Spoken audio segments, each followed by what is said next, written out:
Oui, le lit conjugal. Oui, le lit conjugal. C'est très important dans le foyer, mais nous pouvons le constater, mais nous l'ignorons, ou bien nous ne savons pas que voilà, ça a de l'importance. D'aucuns penseront que nous allons parler de un homme qui amène une autre femme sur le... Non, non, non, non. Tout le monde sait que ça, c'est vraiment mauvais. Ça, c'est dans la mauvaise lumière. Non, non, non, non, non. Ce n'est pas de ça que nous allons parler.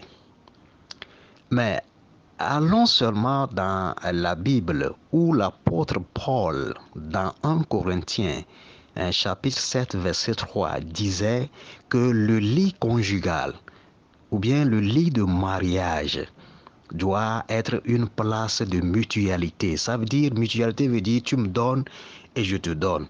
Et je te donne, tu me donnes. Vous voyez? Et il continue en disant, le mari doit chercher à satisfaire sa femme et la femme aussi doit chercher à satisfaire son mari. Alors, nous n'allons pas rester sur l'affaire de mari satisfaire sa femme et puis non, non, non. Nous n'allons pas rester sur cela.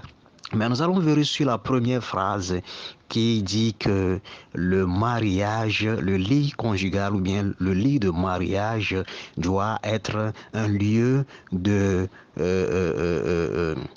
mutualité et s'atteler sur, n'est-ce pas, le lit de mariage. Oui, vous savez, les femmes doivent mettre ça dans la tête que dans l'existence de l'homme, dans l'essence existentielle de l'homme, quand l'homme rentre dans sa maison et voit les choses en désordre, et plus encore entre dans la chambre à coucher et voit le lit en mauvais état, ça le traumatise.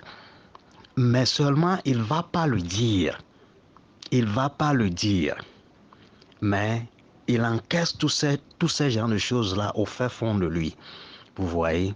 Donc les femmes, vous devez savoir que quand vous vous levez le matin sur votre lit, ou bien de votre lit, la première des choses, c'est de redresser proprement le lit. Et il faut que le lit soit dressé proprement à chaque temps. Quand vous faites cela, à chaque fois que votre mari voit le lit bien dressé, vous ne savez pas ce que ça parle de vous, bien ce que ça dit de vous. Les femmes, je vous parle.